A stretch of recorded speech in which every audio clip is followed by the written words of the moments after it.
Okay, welcome to part 2 of this series. So in part 1 I looked at some coins. In this video I'm going to look at some NFT projects that I'm either interested in and are soon to be released, or some projects that I'm interested in that have already been released and that I own. So this is just a bit of fun, something that I've been wanting to do for a while, just to get people's feedback on what they think of the projects that I'm interested in, and also just to share my thoughts on some of these projects. So hopefully you enjoy, and if you've got a comment, put it in those comments below. So let's get started. Okay, the first project is a project that is going to be released fairly soon, and it's called the Boonji Project. So I'm just going to read a little bit about it.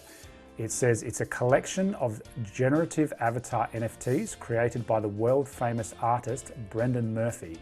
Each NFT will be your very own unique avatar, modeled after the iconic Boonji, with all traits derived from Brendan's physical art throughout his artistic career.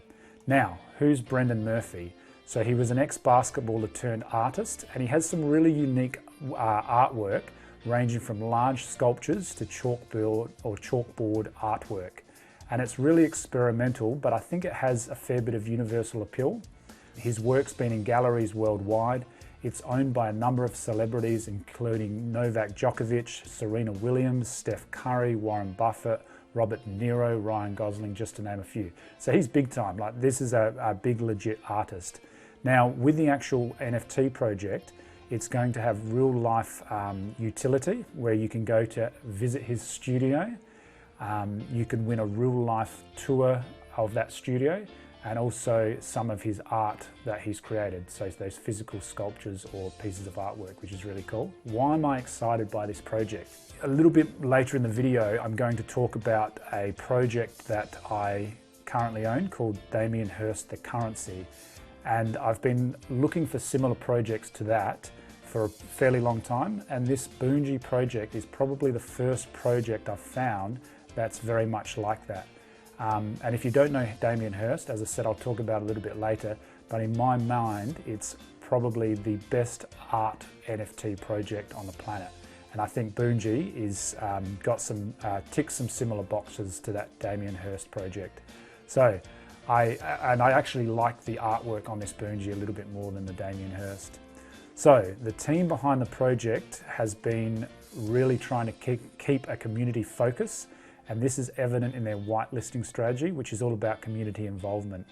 And I've been in the Discord for a couple of weeks, and before the last couple of days, it's been a pretty chilled place. You could hop on a couple of times a day, catch up with most of the posts, have a bit of a read, maybe pop a comment on there. But with the drop coming closer, you've got the XP grinders hopping on there, looking to get that whitelist. So you go on there and there's about 500 messages, so it's really hard to keep up. And this is despite the team trying to really communicate not to do this, because it won't get people a whitelist just by increasing their XP level. But I guess the positive from all that is that it's always good to have eyes on a project, but hopefully it chills out in the next couple of days. So, as I've said before, this is a project I'm really excited about, but I'll give you a little bit of extra information just if you're interested. So the first thing is that Boonji is actually the astronaut that is depicted in many of Brendan's sculptures. And the astronaut represents that fear of the unknown and pushing boundaries, similar to a space explorer might do. But as I said, you can go on Discord and Twitter, which is linked below, to have a bit more of a look at that information. Also, Brendan is very much involved with the work. So he's working with the digital artists, so he's very much involved in the project. But whatever happens with this project, I'll be following it along. Hopefully, possibility of getting whitelisted, but otherwise I'll still be looking to own this artwork. It's just exciting to own art pieces, NFT art pieces like this. So as I said, go to those Twitter links and Discord and take a look. Okay, let's talk about some Solana projects now. So the Solana network, as you know, NFTs are becoming really huge. And I'm the sort of person that I'll look at any network. If it's going strong, if it's got good NFT projects, then go for it. Sometimes you get on Twitter and there'll be people going, oh, you know, Ethereum's better than Solana, or vice versa. And it reminds me of back in high school when people would argue my Nintendo 64 is better than my PS1 with those console wars. So, you know, just if it's got projects, just go for it. And Solana certainly does. So the first project I want to look at on Solana is called Lit Jesus. And this one's got a really good friendly team, still pretty small on Discord. It's got some cool art. It's got a unique concept with the way the NFT launches. So it's got a really fair launch in that the community for the second drop could choose how much they pay for the drop. And it's just a process that is a really fair process. So the links in the Discord are below, and you're welcome to have a look at that. So the next project I'm looking at on Solana is called Milk Toast, and the team is based in Melbourne, Australia. And being from Australia myself, it holds a bit of a special place in my heart. I really like the funky, simple art of this project. They've got a solid roadmap. Again, that small community where you can hop on there, have a look at the comments, have a bit of a chat, do that a couple of times a day, and it's enjoyable to be on there. So this is one I'll be keeping an eye on, hoping to get in on the drop. I think it looks quite interesting and unique. Now, the next one I'm looking at has already dropped, and this one has blown up already, but it's pretty cool. It's called Solsteads, and it's where you can own a piece of virtual real estate on the Solana blockchain. And you get these cool looking houses that you can display your NFTs in. And they have really cool rarity traits with the actual look of the houses, but then they also have rarity based around the street name, and then also the number of houses per street. And they've got some really cool names like Ramsey Street and Abbey Road, Solana Street, lots of cool street names. So that's a really interesting project. I think it's going to be a blue chip. It probably is already. I think once some celebrities and influencers get on board and actually buy some houses, there'll be people who will want to be on the same streets as those celebrities, or be in the house next door to the house that the celebrity or influencer owns. So once that happens, this project's going to explode. So that's one to really look into, I think. With Solsteads, there's actually also a couple of interesting copycat projects, and one's called The Tower. And this one I'm also looking at because I think it's similar to Solsteads. It's got a fair few differences, so you can see people may be interested in both or one or the other. But one thing I like about it is that you can buy an apartment and share the keys with a friend, so a virtual apartment. You can also display things in there, and it just seems really cool. So a similar concept to Solsteads, and that one hasn't released yet. I'm going to finish the video with two really interesting projects that I actually own. And just ones that I've wanted to talk about on a video for a while. So the first one's called the Raccoon Secret Society. And one thing I like about it is that there's a mystery of still not entirely knowing if it's being a soft rug pull. And I'm kind of joking, I'm pretty sure it's not, but it's an interesting study in NFT buyers' mentality around patience and maturity.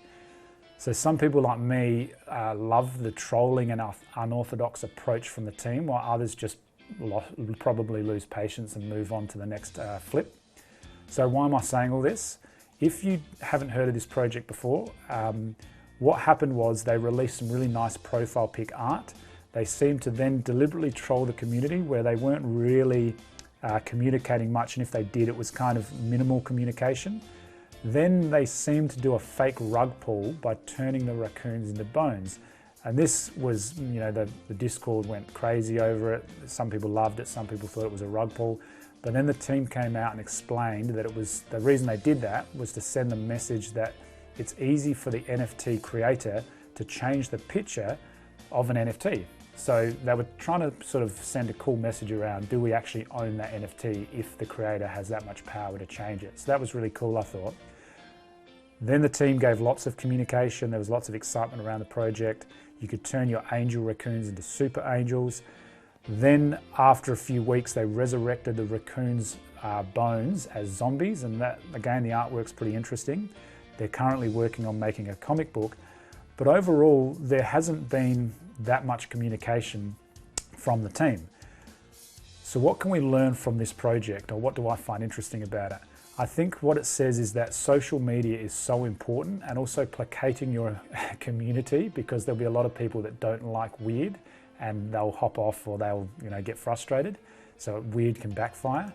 The other thing is I still think this is a project that once people rediscover how unique it is, they may come back to it and revisit it, even if it's in a year's time, and people will go, wow, that was the first time that a project did something like this, because it is pretty unique. Obviously I own it, so I'm looking to pump my bags here, so that's why I want you to get on board and have a look at it. So all jokes aside, the next project I'm going to talk about is called The Currency by Damien Hirst, and I mentioned a little bit earlier in the video, but I want to go into more detail. Okay, full disclosure, I own one of Damien Hirst's pieces in the Currency collection, and even besides that, I think it's the best NFT art project on the planet. So there are things like the Fidenzas which are more expensive, but I still think that Damien Hirst is the most interesting pure art project NFT. So I'll explain that in the next couple of minutes. But this is one of the reasons why I'm so excited by that Boonji project I mentioned earlier, because that's again one of the few really top artists that has gotten involved into the NFT space, other than normal digital artists who have become famous mostly through NFTs. So reasons I'm excited: Damien Hirst is a massive real world artist. If you haven't heard of him, I'm pretty sure he's the highest net worth living artist on the planet. And he's created pieces that sell for millions of dollars and everywhere in between. And with the project itself, it's an interesting just as an art project on its own, because the concept is that there are 10,000 real world paintings he created, and then he turned them into 10,000 exact NFTs of those real world paintings.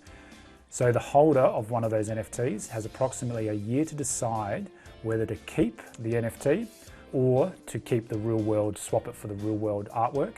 The other, whichever you choose not to keep, will be burned. So literally in a public real fire, if it's the physical copy, or burnt from the blockchain if you choose not to keep the NFT.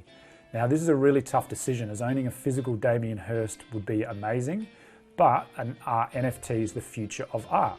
So is an NFT Damien Hirst even better or not? And this is what makes it really fun to decide on this and follow along with the narrative. And I think it's in July in 2022 when everyone will have to have decided which one they choose. There's also some really interesting thinking about the artworks being a form of currency, because like actual dollar currency, they appear to all be the same, but are actually unique with names and the distribution and colors of the dots.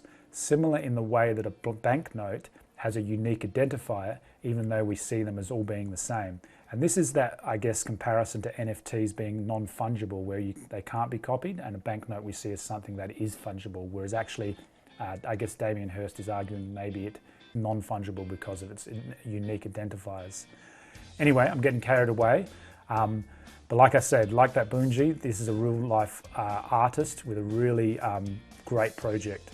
And this for me is a long-term hold, and I don't really care if I ever sell it, because it's a true art piece that I'd hang on to as an NFT or a physical piece long-term and display it in my house. I may do a future video if people find this interesting, and I certainly enjoy talking about some of the projects that I've bought into or projects I'm looking into. So hopefully you enjoy this as well, and I'll see you next time.